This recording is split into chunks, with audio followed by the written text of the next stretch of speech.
He waved the tickets in my face like they were his birthright. "Perks of being the boss," he said, grinning. I smiled back, the kind of smile that hides a storm. "Enjoy the game," I told him.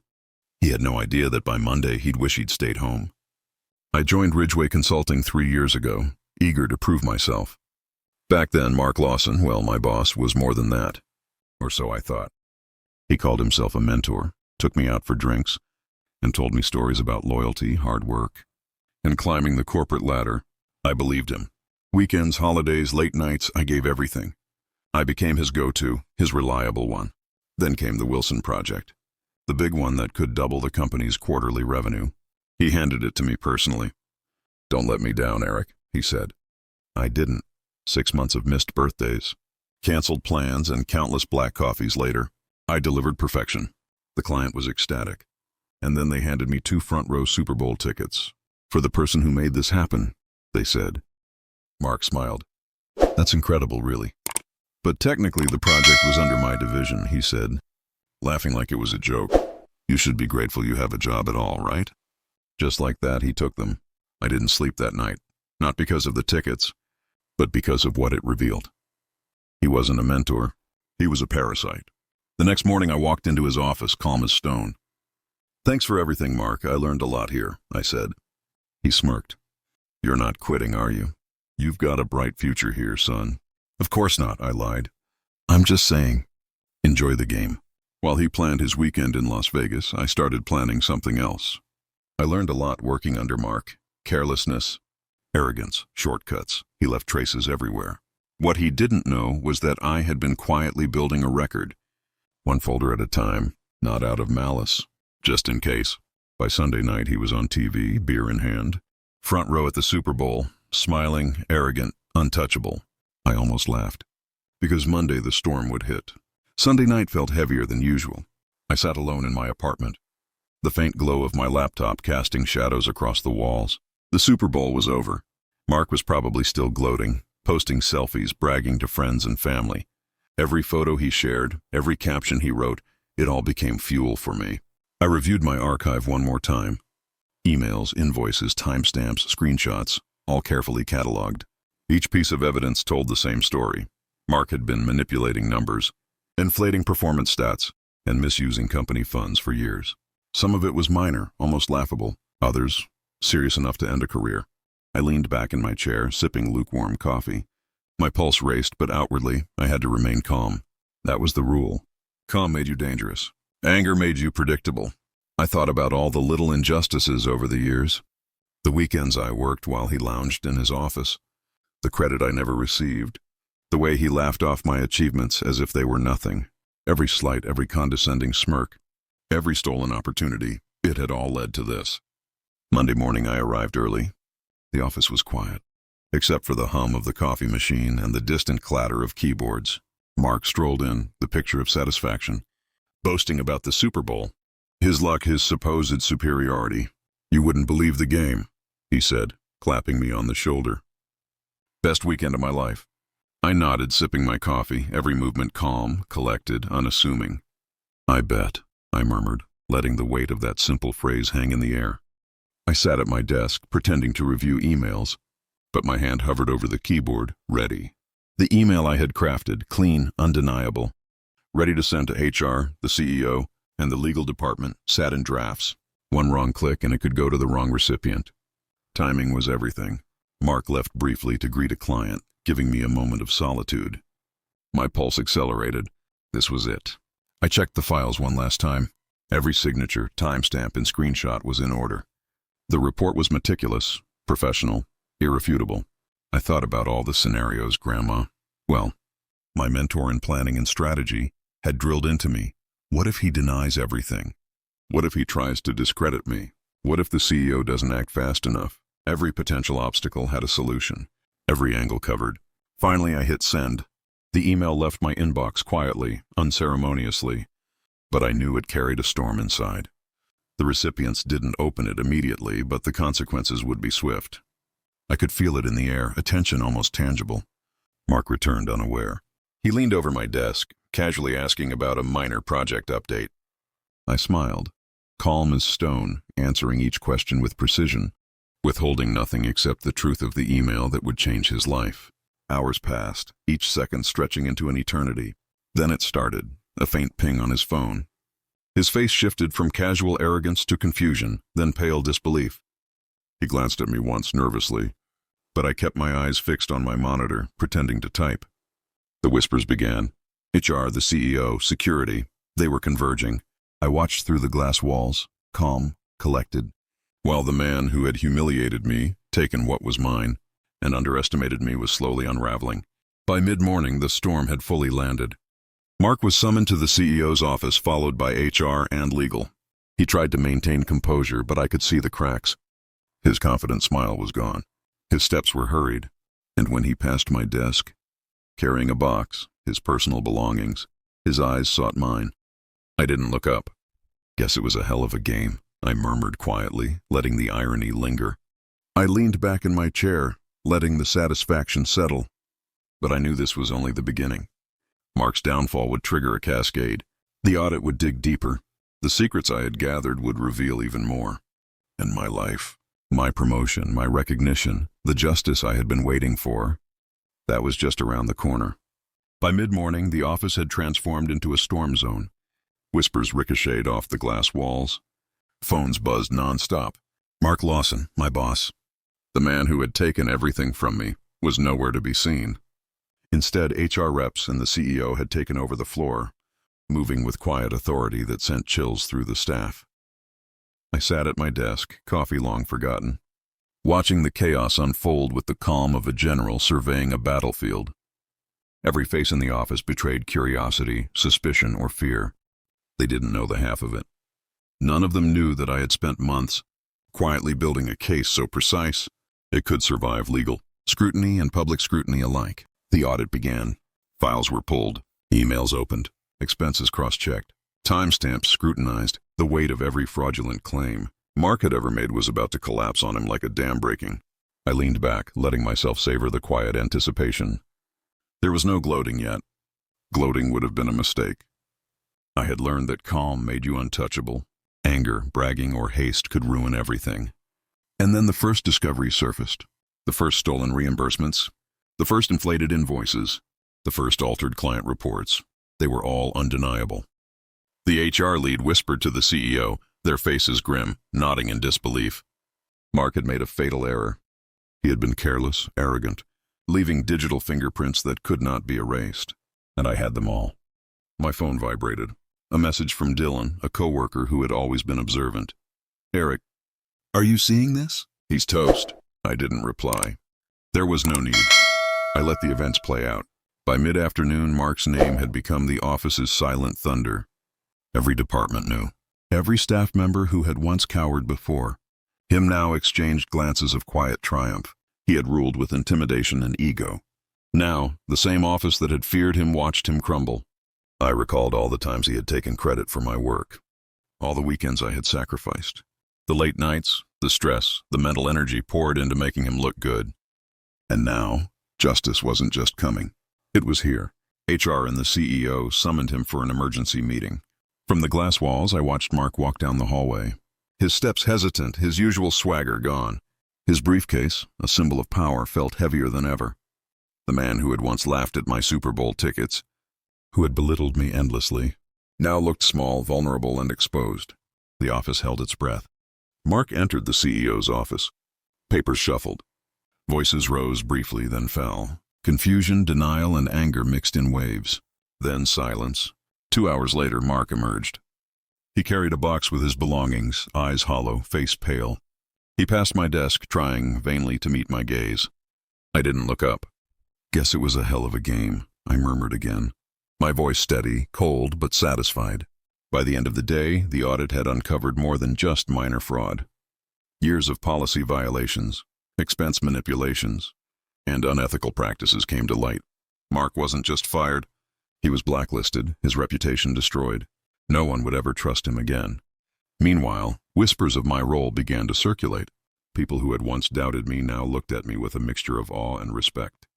The quiet, dependable worker, the one who had always been underestimated, was finally being recognized for his intelligence, patience, and cunning. And the icing on the cake? 2 weeks later, I was promoted to the very position Mark had once told me I wasn't ready for. The irony was delicious. I had survived the storm, orchestrated the perfect downfall, and emerged not just unscathed but victorious. But as I settled into my new role, one thing became clear. The lesson wasn't just about revenge or victory. It was about control, patience, strategy, loyalty. The kind of loyalty that earns trust, not fear. Because men like Mark never anticipate the quiet ones, the overlooked, the patient. And when they finally strike, it's unstoppable. Eric's triumph is secure, but the story isn't over. The client who originally gave him the Super Bowl tickets reaches out with an unexpected offer, something even bigger than the tickets. And Eric has a decision to make. The tension shifts from revenge to opportunity. The morning after Mark's departure, the office felt different, lighter yet charged with energy. People whispered, glanced at each other, some with cautious smiles, others with awe. I passed through the hallways, nodding politely, pretending to be the calm, composed professional I had always been. Inside, though, my mind was racing. I had won. The storm had passed. The boss who had humiliated me, stolen from me, and underestimated me was gone.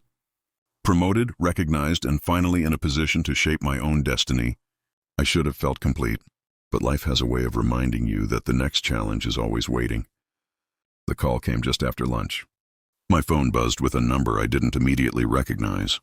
I hesitated, then answered. "Eric?" a familiar warm voice said. It was the client, the one who had handed me the Super Bowl tickets months ago. "I just wanted to check in. And well, we have a proposition for you." I sat down slowly, heart pounding. A proposition? My mind raced through possibilities. Was it a promotion, another project, or something entirely unexpected? "We've been so impressed with your work," the client continued. "Not just on the Wilson project, but how you handled everything. That's why we're offering you season tickets to next year's Super Bowl. But more than that, we want you involved in a new initiative, one that's critical to our company's growth. Are you interested?" I could barely speak. "Absolutely," I said, keeping my voice calm. Professional, but inside a surge of triumph and satisfaction coursed through me. That evening I walked through the city streets, the cool air brushing against my face. Victory was sweet, but the world still demanded strategy, patience, and vigilance. I had learned one crucial truth. Success isn't just about recognition, it's about protecting it. The next day, with my promotion official, I returned to the office, ready to face new responsibilities. My coworkers greeted me with cautious respect, some even offering congratulations. Whispers of "Eric did it" followed me down the hallways. Every glance reminded me of the careful, patient planning that had brought me here. Every late night, every meticulous note, every careful observation, it had all been worth it. But not everyone celebrated. I noticed Dylan, my ever-curious coworker, lingering near the conference room. He wasn't confrontational, but his eyes flicked to me in suspicion. Did he know? Was he piecing things together? My pulse quickened. I had to remain careful. I spent the afternoon reviewing new projects, strategizing and ensuring that every file, every email, every plan was precise. While I had secured my revenge, I knew that complacency was dangerous. The higher you rise, the more eyes are on you. The more powerful you become, the more potential threats lurk in plain sight.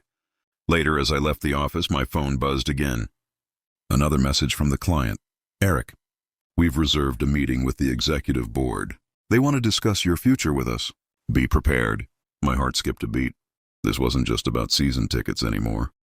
This was about trust, reputation, and the opportunity to shape my own destiny on a scale far beyond the office walls.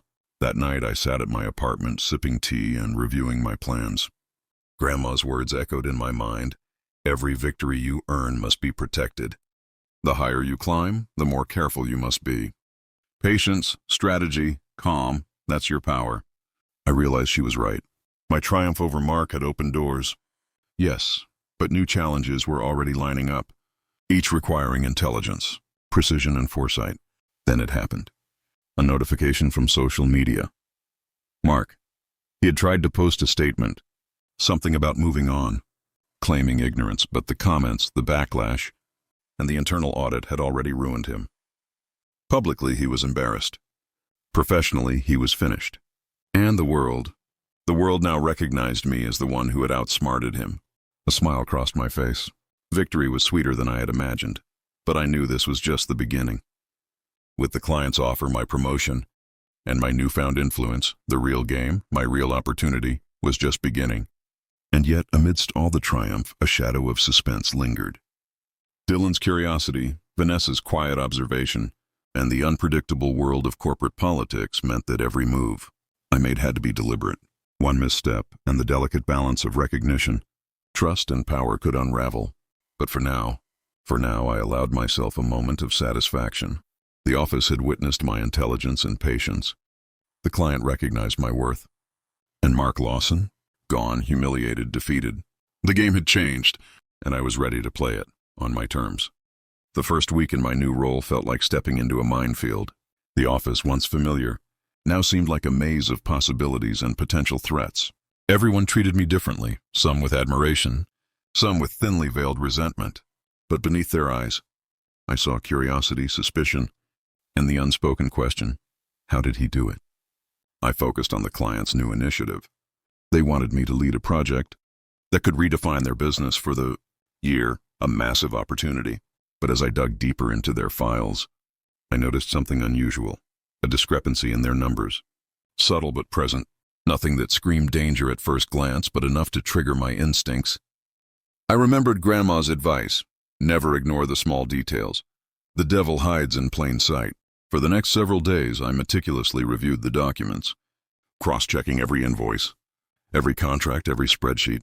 What I found was startling. A series of misallocated funds, buried in months of operational reports. It wasn't fraud, at least.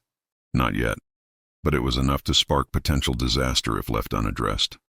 I realized that my next step wasn't just about excelling in the project, it was about safeguarding it. One wrong move, one overlooked detail, and everything I had worked for could collapse. The stakes were higher than ever. Meanwhile, back at the office, whispers continued. Dylan observed me constantly. Vanessa's quiet gaze lingered more than usual, and a few co-workers I had never trusted before began asking pointed questions about my sudden rise.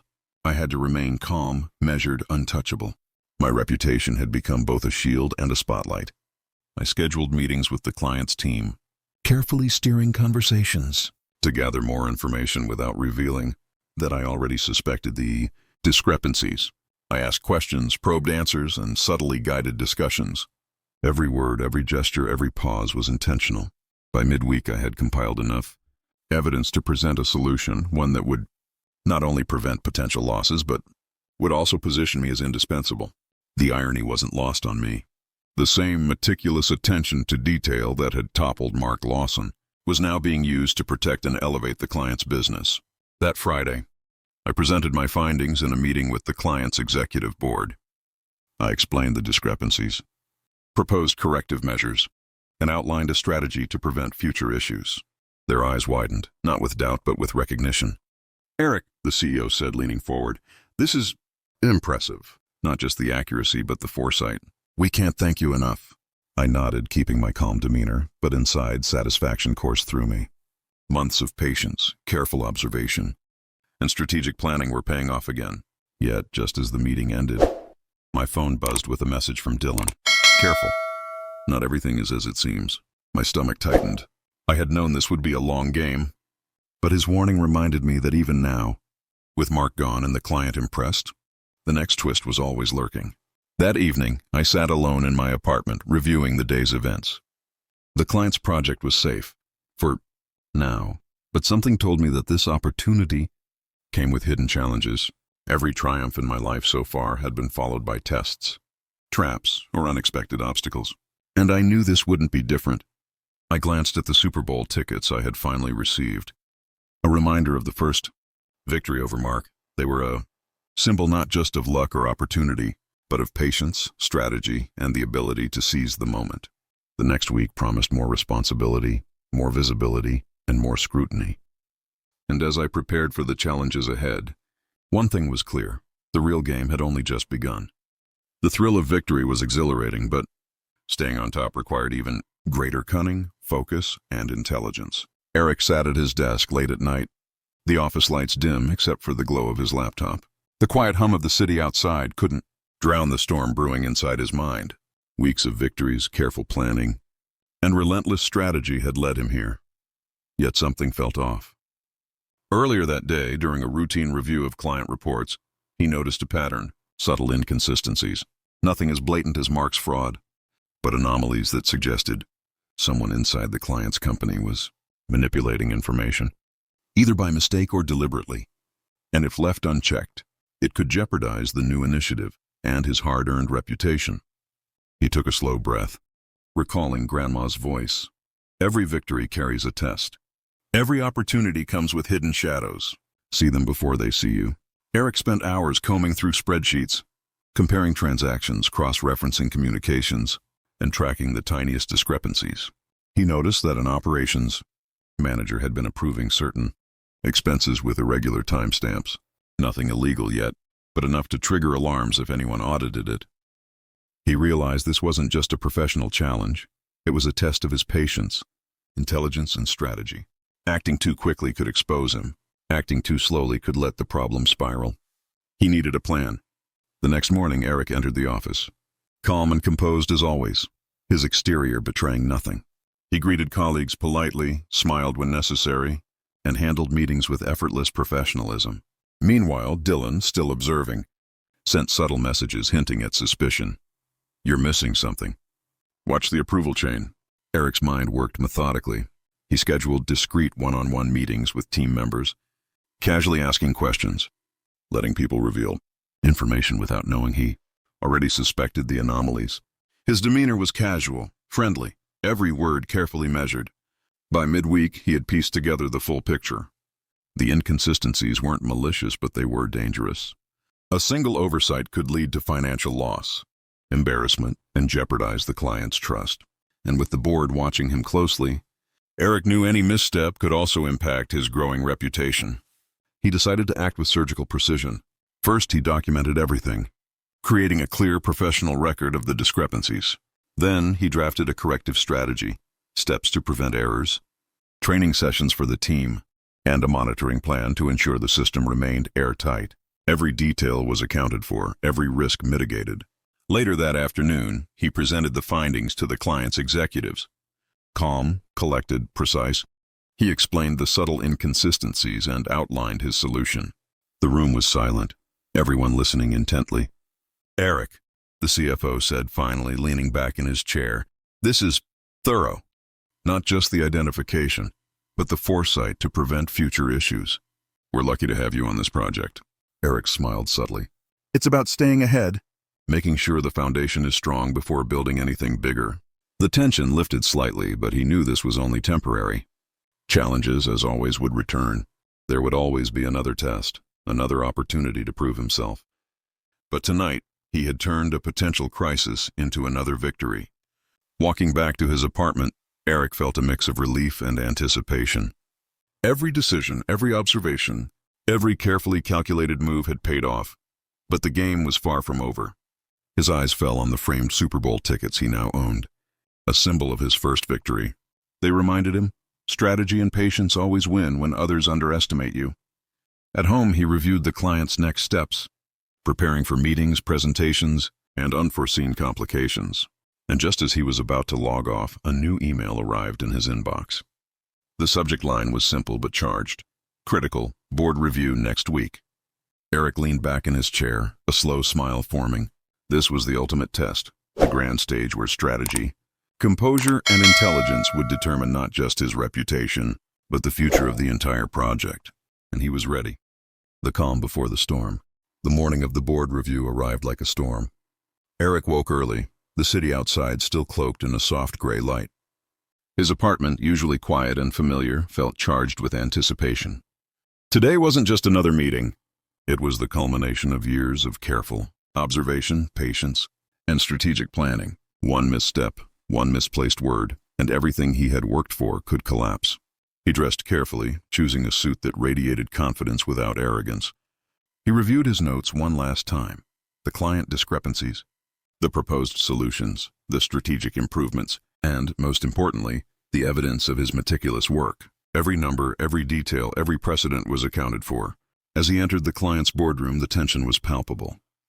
Executives sat around a polished table, some friendly, some skeptical, all expectant. Even seasoned board members had no idea what they were about to witness. Eric's pulse was steady. His calm exterior belied the storm of excitement and anticipation inside. He began the presentation, voice measured, confident, persuasive. Slide after slide revealed the depth of his insight, the foresight in identifying subtle discrepancies, and the solutions he had designed to protect the client's business. Every point was backed by evidence, every claim irrefutable. At first, the executives exchanged polite glances, nodding slightly. But as he delved into the subtle patterns of errors and potential risks, the room's energy shifted. Eyes widened, whispers filled the air, and the CEO leaned forward, clearly impressed. "Eric," the CEO said finally, after what felt like hours compressed into a moment, "this is remarkable. Not just the accuracy, but your proactive strategy. You've anticipated problems before they arose. This is exceptional." Eric allowed himself a small, controlled smile. "Thank you. My goal isn't just to correct issues, but to ensure the project succeeds long-term. That means building systems that prevent mistakes, empowering teams to be accountable, and maintaining transparency at every level." He could see the admiration, the trust forming in the room. Every calculated observation, every carefully documented report, every patient hour spent analyzing the files was paying off. Then came the final challenge. One executive, a sharp, skeptical woman named Vanessa, raised a concern. "These are impressive, Eric, but what if unforeseen variables emerge? What if someone else disrupts the system?" Eric didn't hesitate. Calm, collected, he responded, "I've accounted for variables by implementing layered monitoring, cross-verification, and real-time reporting. If a disruption occurs, it will be detected immediately, and corrective action can be taken without impacting operations. The system isn't just reactive, it's predictive." A silence followed. Then nods, agreement, respect, recognition. Eric felt the weight of years of underestimation, of working silently while Mark Lawson took credit, lift from his shoulders. The CEO smiled. "Eric, we trust you. This initiative is yours to lead, fully supported. You've earned not just our recognition, but our confidence." A surge of triumph washed over him. The months of patience, strategy, and silent preparation had led to this moment. Mark Lawson, the man who had stolen from him, humiliated him, underestimated him, was a distant memory. Eric had not only survived, but thrived. He had transformed betrayal into opportunity, manipulation into mastery, and adversity into triumph. Later that evening, Eric walked out of the boardroom, feeling the weight of accomplishment, yet aware of the responsibility that came with it. Outside, the city lights sparkled like 1,000 possibilities. He held the season tickets in his hand, a reminder of the first victory over Mark, now symbolic of everything he had achieved through intelligence, patience, and strategy. His phone buzzed with a message from Dylan. "Well done. You played it perfectly." Eric smiled, not just at the message, but at the journey itself. Every setback, every slight, every stolen opportunity had led to this. He had learned the ultimate lesson: patience, strategy, calm, and intelligence could turn even the most unfair situations into triumph. That night, he sat by his window, the tickets framed on the desk beside him, reflecting on everything: the office battles, the stolen Super Bowl tickets, the careful planning, the audit, the client's trust. It all culminated in one undeniable truth. Victory wasn't about anger or revenge. It was about preparation, precision, and perseverance. And Eric had mastered all three. For the first time in years, he allowed himself to lean back, exhale, and smile. The storm had passed, and he had not only survived, it had elevated him to a place where he was untouchable, respected, and finally, in complete control of his destiny. The game was over. But the story of Eric's rise, patience, and ultimate triumph would echo far longer than any Super Bowl cheer ever could.